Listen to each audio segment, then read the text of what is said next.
There is a moment, at the height of a Gulf summer, when you step outside at midday and understand that the world has changed its rules. The street is empty. The gleaming plaza that thronged with people in the mild months is deserted. The fountains playing to no one. The benches vacant under a white and merciless sky. The air itself presses against you with physical weight, thick and scorching. And within seconds, a fine sweat breaks across your skin and refuses to cool you. You do not linger. You cross the open ground as quickly as you can, from one pool of air-conditioned shelter to the next, and you feel, in that brief exposed passage, a flicker of something almost like fear, an animal recognition that this environment is not merely uncomfortable, but genuinely hostile to your continued existence. And you understand why it is sometimes said that living in the Gulf now means never going outside between May and October. It is not quite literally true, but it captures something real and extraordinary about life in one of the hottest inhabited regions on Earth, that for a large part of the year, the outdoors, in the middle of the day, effectively ceases to be a place where human beings can comfortably or safely be, and life retreats, wholesale, into a cooled and artificial world. Let us be honest about the claim from the outset, because honesty is what makes the real story visible. The phrase never going outside is a vivid exaggeration. People do go outside in the Gulf summer, millions in fact, have no choice but to spend their days outside, a point we will return to because it is the most important qualification of all. Even among those who can avoid it, no one truly never steps out, and there is a whole nocturnal life that reopens once the sun goes down. The dangerous season is not uniform. Either the true furnace is the stretch from roughly June through September, with July and August at their most brutal, while May and October are hot but comparatively survivable shoulders, when a cool morning or a mild evening still permits some outdoor life. So the claim, taken literally, overstates its case. And yet the kernel of truth inside the exaggeration is genuinely striking for those with the means to avoid the heat. Daytime outdoor life in the Gulf summer does substantially disappear, to a degree that would astonish someone from a temperate climate, and the whole rhythm of existence reorganizes itself around the simple imperative of staying out of the sun. It is worth being precise about the calendar in the title too, because the months named are a rough approximation rather than a hard boundary. The heat does not switch on in May and off in October like a thermostat. May is genuinely hot, but still bearable, a month when outdoor life is curtailed rather than abolished, and October is the season's slow release, the first tolerable mornings returning as the worst subsides. The true confinement, the stretch when the daytime outdoors becomes genuinely closed, is the core of the summer. Roughly June through September, with the humid misery often at its very worst, not in the peak of the sun's strength, but later, in the sticky, saturated evenings of late summer, when the sea has warmed to its maximum and the air hangs heaviest. So the May to October framing captures the broad hot season within which outdoor life is compromised. But the intensity within that window varies enormously, a rising and falling curve rather than a single uniform ordeal. To understand why the outdoors become so forbidding, you have to understand the particular character of the Gulf's heat. It is not merely that the air temperature is high, though through the peak of summer daytime highs routinely climb into the mid-40s Celsius, well past 110 Fahrenheit, and in the hottest places approach 50 degrees. The greater danger lies in the humidity. The Gulf is a shallow enclosed sea that warms through the summer to something close to bathwater temperature and pumps enormous quantities of moisture into the air above the coastal cities where most people live. That humidity transforms the heat from merely severe into something approaching the limits of human survivability, because it cripples the body's ability to cool itself. Human beings shed heat mainly by sweating, and sweat cools only when it evaporates, but in air already saturated with moisture, evaporation slows to a crawl. The sweat pours off the body and drips away uselessly, carrying off fluid and salt, but far too little heat. And so the felt temperature, the heat index that combines the raw reading with the humidity, can climb well above the air temperature, into territory that weather services describe, without melodrama, as life-threatening. Scientists measure the outer edge of this with the wet bulb temperature, and there is a threshold, around 35 degrees Celsius, and by newer research, perhaps closer to 31 for many people, beyond which the body cannot cool itself at all. The Gulf is one of the very few places on Earth that, on its worst days, begins to brush against it, operating unnervingly close to that edge. This is why the midday outdoors is not simply unpleasant in a Gulf summer. It is, for a body exposed to it long enough, genuinely dangerous. Faced with an environment like that, the Gulf cities did something remarkable. They built, in effect, a parallel indoor civilization, a vast and interconnected world of cooled space through which a person can move and live and work without ever meaningfully stepping into the killing air outside. The shopping mall in the Gulf is not merely a place to shop. It is the true public square of the hot months, an enormous climate-controlled interior containing not just stores, but restaurants, cinemas, ice rinks, indoor ski slopes, aquariums, playgrounds, and vast halls where families stroll and children run, and the whole social life of the city relocates for the summer. People come not to shop, but simply to be out of the house in a comfortable public space, and some of these buildings are so vast that a visit involves a genuine walk of a kilometer or more. So the mall serves even as a place to exercise, people walking laps of its interior because the outdoor pavements are unusable. Around and beneath these hubs runs an entire infrastructure designed to minimize exposure, covered and cooled walkways, air-conditioned metro stations and buses, even enclosed and cooled bus stops. Underground and structured parking that lets a person move from cooled home to cooled car to cooled destination without a single sustained moment in the sun. Beneath many districts run industrial-scale district cooling plants that chill whole clusters of towers at once. The result is a city that has, to a remarkable degree, abolished the outdoors as a necessary part of daily life, replacing it with a seamless interior world. Live inside this system for a summer, and you grasp how completely it reorganizes daily life. The day is planned, consciously or not, as a series of movements between cooled boxes, with the exposed gaps kept as short as humanly possible. You do not simply walk out to your car. You consider first how hot the car will be, because a vehicle left in the summer sun becomes an oven within minutes. Its interior surfaces hot enough to burn, its steering wheel untouchable, and so people learn to start the car remotely to cool it before entering. Leaving anything vulnerable in a parked car, above all a child or an animal, is not merely unwise, but potentially lethal within minutes, a danger authorities warn about every single summer without fail. Errands are timed and clustered to minimize exposed transitions. Parents do not send their children out to play on a summer afternoon. Because the yard and the street are dangerous, children's play migrates indoors, to cooled playrooms and mall arcades. The school calendar's long summer break aligns with the worst of the season. And working hours bend around the midday work bans that prohibit outdoor labor during the hottest afternoon hours. Even the calendar of the year splits, in the mind of a Gulf resident, into two seasons that have little to do with the temperate world's four: the livable months, when the outdoors is yours, and the endured months, when it is not, when life contracts inward, and you wait, counting down for the heat to break.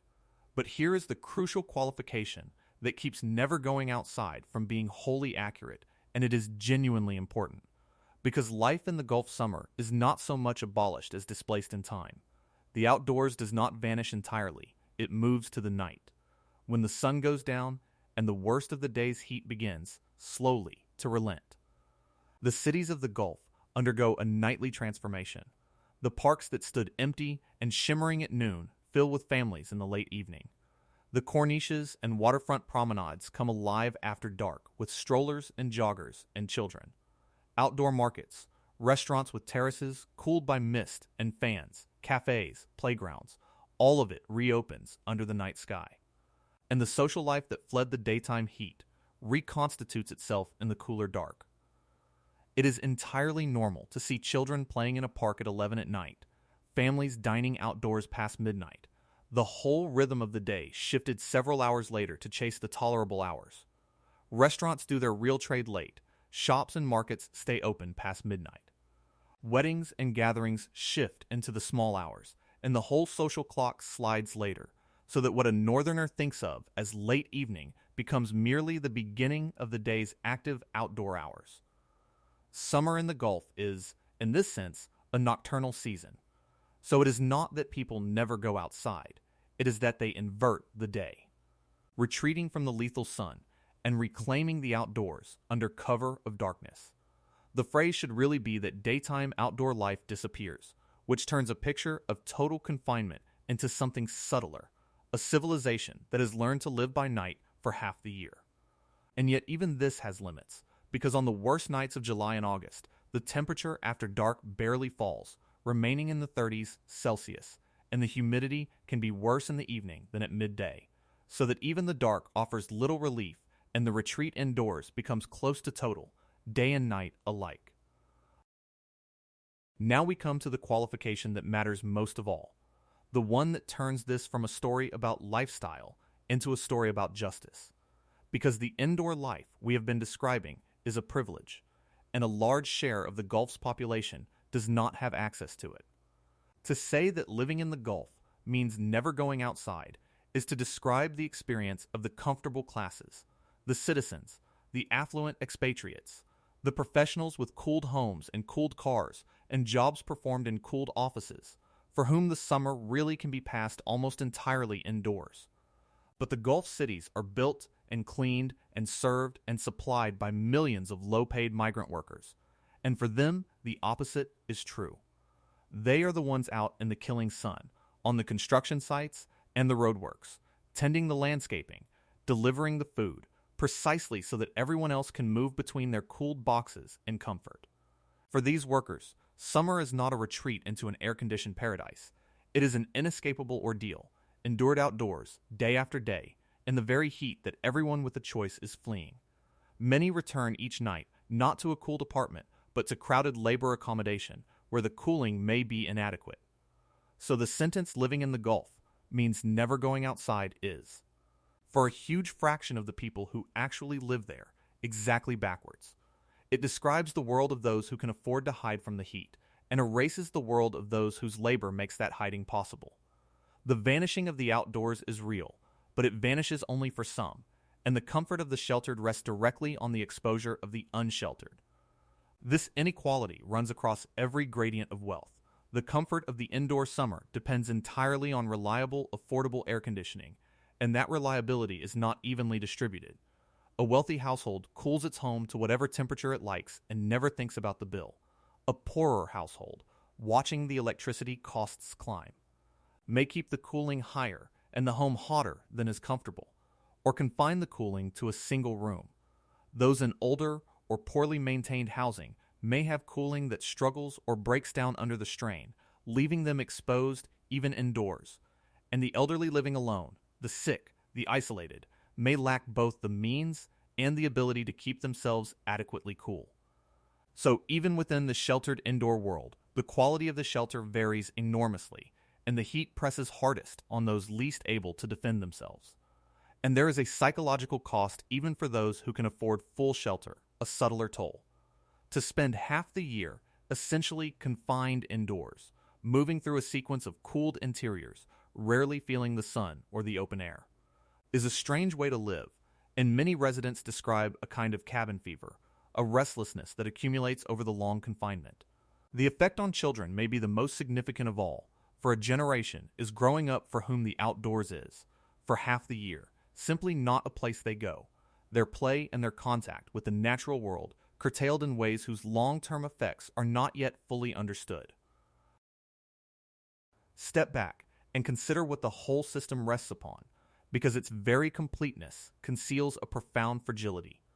The indoor civilization of the Gulf summer is entirely dependent on one thing: an uninterrupted supply of electricity to power the air conditioning on which millions of lives now depend. In the mild months, this dependence is invisible. In the deep summer, it becomes a matter of life and death, because if the power were to fail on a peak summer day, the cooled interiors that everyone relies upon would begin, within hours, to climb toward the lethal temperatures outside. The refuges would become traps. This is the hidden vulnerability beneath the triumph. The Gulf has not conquered its heat so much as struck a bargain with it. a bargain that holds only so long as the machines never stop. There is an energy dimension, too, that reaches beyond the region. Cooling an entire civilization against 50-degree heat around the clock for months consumes prodigious quantities of electricity, historically generated by burning the fossil fuels the Gulf has in abundance. And here lies a deep irony.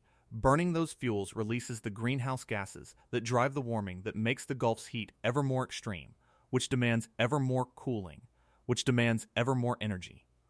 The machines that make the region habitable are, in the aggregate, contributing to the very warming that is making it less habitable. It is worth remembering that people lived in these same deserts for centuries before air conditioning was even imagined, and the contrast illuminates how radically the technology has changed the human relationship with this climate. The old inhabitants did not have the option of retreating into cooled boxes, so they adapted to live with the heat rather than abolish it. They built with thick walls of coral stone and mud that absorbed the day's heat slowly and released it at night. They raised wind towers, tall shafts designed to catch even the faintest high breeze and funnel it down into the rooms below, cooling powered by nothing but moving air.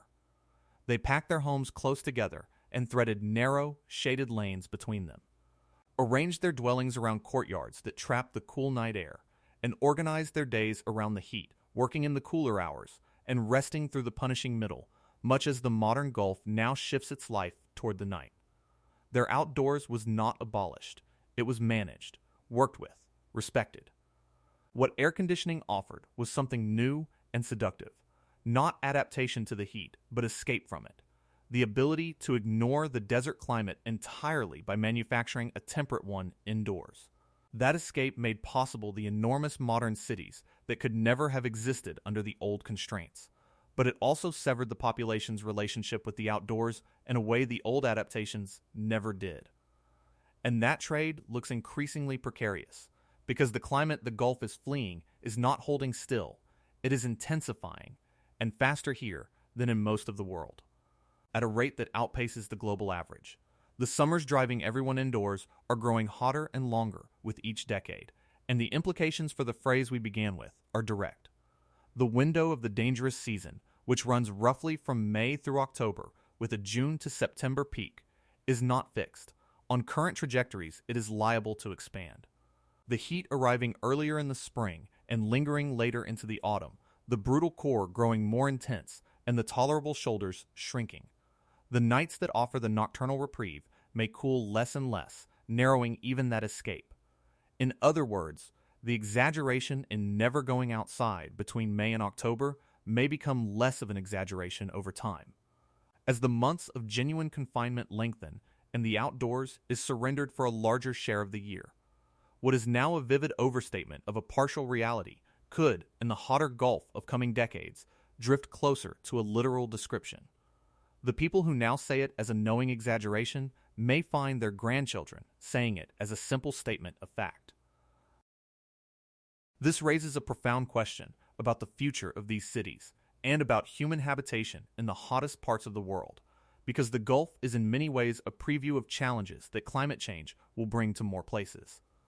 These are among the wealthiest cities on Earth, equipped with every resource money and engineering can provide. And even they must surrender the outdoors for a large part of the year and stake millions of lives on the uninterrupted operation of their cooling. What does it mean to build thriving, ambitious cities in a place where the outdoor environment is seasonally uninhabitable?